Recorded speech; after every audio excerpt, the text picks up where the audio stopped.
Bonjour à toutes et à tous, bienvenue sur votre chaîne d'information régionale en ce lundi 7 octobre. Vous êtes bien avec nous sur Grand Lille TV pour tout voir et tout savoir de l'actualité du jour. D'abord, vos prévisions météo en ce lundi, assez peu de changements pour démarrer une nouvelle semaine dans la région.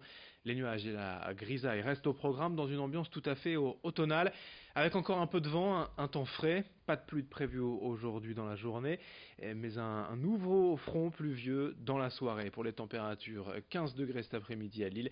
Les prévisions météo complètes après ce journal. À la une tout d'abord du sport et du football avec en Ligue 1 le match nul du LOSC, 2 buts partout hier après-midi à domicile face à Nîmes. Un nouveau résultat décevant pour les Lillois qui n'ont gagné qu'un seul de leurs 6 derniers matchs. Hier pourtant tout avait bien débuté avec l'ouverture du score de Loïc Rémy dès la 12e minute, mais les Nîmois ont d'abord égalisé sur un penalty et une faute de José Fonte juste avant la mi-temps. Les Nîmois ont ensuite doublé la mise en seconde période à la 71e minute. Heureusement, le LOSC peut compter sur son buteur maison, Victor Osimhen, de nouveau est venu sauver les meubles. Le Nigérian a égalisé à 10 minutes de la fin, permettant au LOSC de prendre tout de même un point. Au classement, Lille perd une place et est désormais 5e. Après 7 matchs en 3 semaines, les Lillois vont pouvoir souffler un peu. Une semaine de répit avant la prochaine journée, le week-end prochain. Autre image dans l'actualité du Grand Lille ce week-end, près de 22 mois après le drame ayant coûté la vie à Selom et Matisse, 300 personnes ont manifesté samedi pour demander vérité et justice. En décembre 2017, les deux garçons avaient été percutés par un train près de la gare Lille-Flandre en voulant échapper à un contrôle de police avec deux autres de leurs amis. Selom et Matisse n'avaient pas survécu à leurs blessures. Ce samedi, leur mère était en tête du cortège avec famille et amis pour réclamer une reconstitution de cette soirée dramatique. Ils veulent connaître la vérité quant au rôle de la police, savoir comment et pourquoi a eu lieu cette intervention le soir du 15 décembre 2017 à Fives. Pour l'instant, le juge chargé de l'enquête a refusé cette reconstitution. Explication recueillie par Florine Curec. C'était deux gamins, c'était deux Français, deux Lillois.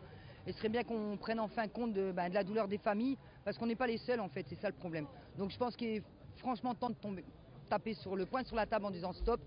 La police, elle doit respecter les lois comme tout à chacun. Et là, j'espère enfin qu'on va être entendu parce qu'on commence à en avoir marre. Toutes les personnes qui sont rentrées dans cette action-là, au point où nos deux enfants sont morts, ils doivent être condamnés tous confondus. Pointrés, je ne cherche pas à comprendre qui, quoi, qu'est-ce, tous. Malgré le rejet de l'un de leurs deux recours jeudi par le tribunal administratif de Lille, les opposants au projet d'aménagement de la friche Saint-Sauveur poursuivent leurs actions sur le terrain pour défendre une reconversion verte. Hier, la compagnie Les Chiennes Savantes proposait à Oisem une adaptation de L'Homme qui plantait des arbres de Jean Giono. L'objectif, c'est d'utiliser la culture, la poésie, pour défendre la reconversion de cette friche en espace vert plutôt qu'en zone urbanisée. Pour rappel, la mairie de Lille et la MEL prévoit ici la construction de 2400 logements, des commerces et une piscine. Mais pour ses opposants, Lille manque déjà d'espace vert et ce nouveau quartier ne ferait qu'empirer la situation environnementale. Explication recueillie par Florine Curec. L'objectif, c'est d'apporter de la poésie, d'apporter un autre discours que le discours dominant. On est à un moment où cette histoire, parce que ceci des histoires qui se racontent dans le politique, elle peut basculer à Saint-Sauveur, elle est en train de le faire. Donc voilà, c'est ça. Et puis c'est aussi à plein d'enfants. Et c'est leur mettre autre chose dans la tête, quoi, ouais, un autre discours, leur raconter autre chose, et notamment une parole positive, une parole résiliente, et ça c'est hyper important. D'autant que vous savez bien qu'on est à l'approche des élections municipales et que cette question de la friche Saint-Sauveur commence à devenir centrale dans le débat, quoi. Donc voilà, c'est pour ça que c'est important aussi d'apporter des arguments et un imaginaire autre. En bref, dans cette édition, un jeune homme gravement blessé est dans une bagarre hier après-midi vers 16h à Roubaix, rue de Lannoy. Le jeune homme a été transporté au CHR de Lille dans un état grave. Le trentenaire, selon la Voix du Nord, aurait reçu plusieurs coups de couteau lors d'une rixe, une altercation entre plusieurs personnes en pleine rue. Les sapeurs-pompiers de Roubaix sont intervenus avec la police pour calmer la situation et transporter le blessé grave à l'hôpital. Dans cette édition également, une nouvelle grève annoncée ce mardi 8 octobre, notamment dans la métropole lilloise et dans les écoles de la ville de Lille. Un mouvement de grève va toucher les écoles municipales ce mardi et notamment les cantines qui pourraient être impactées. Les parents doivent prendre leurs dispositions. Autre info, dans l'agglo, 2 ministres étaient de passage à Tourcoing vendredi pour inaugurer les nouveaux locaux du centre d'appel et de réservation de la plateforme Booking.com. Aujourd'hui, la société compte près de 700 salariés sur ce site, 890 d'ici les prochains mois. Installée à Tourcoing depuis 2011, l'entreprise d'origine néerlandaise a aménagé récemment sur ce complexe de 6500 m², une extension pour poursuivre son développement et continuer de recruter pour devenir ainsi le premier centre d'appel d'Europe. Jean-Yves Le Drian, ministre de l'Europe et des Affaires étrangères, ainsi que Gérald Darmanin, ministre de l'Action et des Comptes publics, ont pu évoquer avec les acteurs locaux le tourisme et l'attractivité du territoire. Explication recueillie vendredi à Tourcoing par Rémi Desremaux.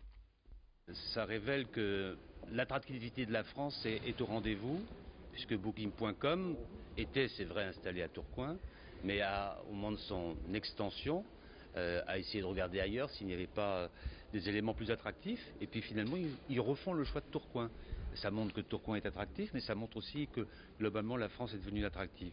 Et par ailleurs, c'est une nouvelle donne du tourisme, puisque nous sommes là dans le tourisme à la demande, dans l'identification, la personnalisation de la demande touristique, et que Booking.com a été en mesure d'y répondre avec la diversité de ses activités et la qualité de ses réponses. Donc c'est une belle avancée pour le tourisme en France. Et puis dans le reste de cette édition, ce lundi, on termine avec des images de l'atelier du futur papa. Ce samedi à Lille, tous les 2 mois, Yves Lecointe vient prodiguer ses précieux conseils aux hommes en quête de parentalité. 3 grands thèmes sont abordés: la gestion du quotidien, l'éducation positive et la prévention des risques. Le couple, lui aussi, est évoqué pour ne pas oublier de maintenir une saine vie à 2 malgré l'arrivée d'un enfant. Entre théorie et pratique, l'atelier prépare les hommes à tous les aspects de la parentalité, ce qui attire aujourd'hui de plus en plus les jeunes papas impatients de s'impliquer autant que la maman dans l'éducation. Explication recueillie par Florine Curec. On a un tiers des couples qui se séparent à l'issue de la première année, donc beaucoup finalement s'oublient en tant qu'homme, en tant que femme, en tant que couple. On a fait un bébé parce qu'on était un couple, on s'aimait, et puis finalement nos besoins de couple ont disparu, souvent aussi dans un contexte de fatigue intense la première année, et la résultante c'est qu'on a un tiers des couples qui se séparent, donc il y a bien quelque chose qui est là à construire, à repenser, à prendre conscience pour être engagé à 2 totalement, parce que c'est épuisant de s'occuper d'un enfant.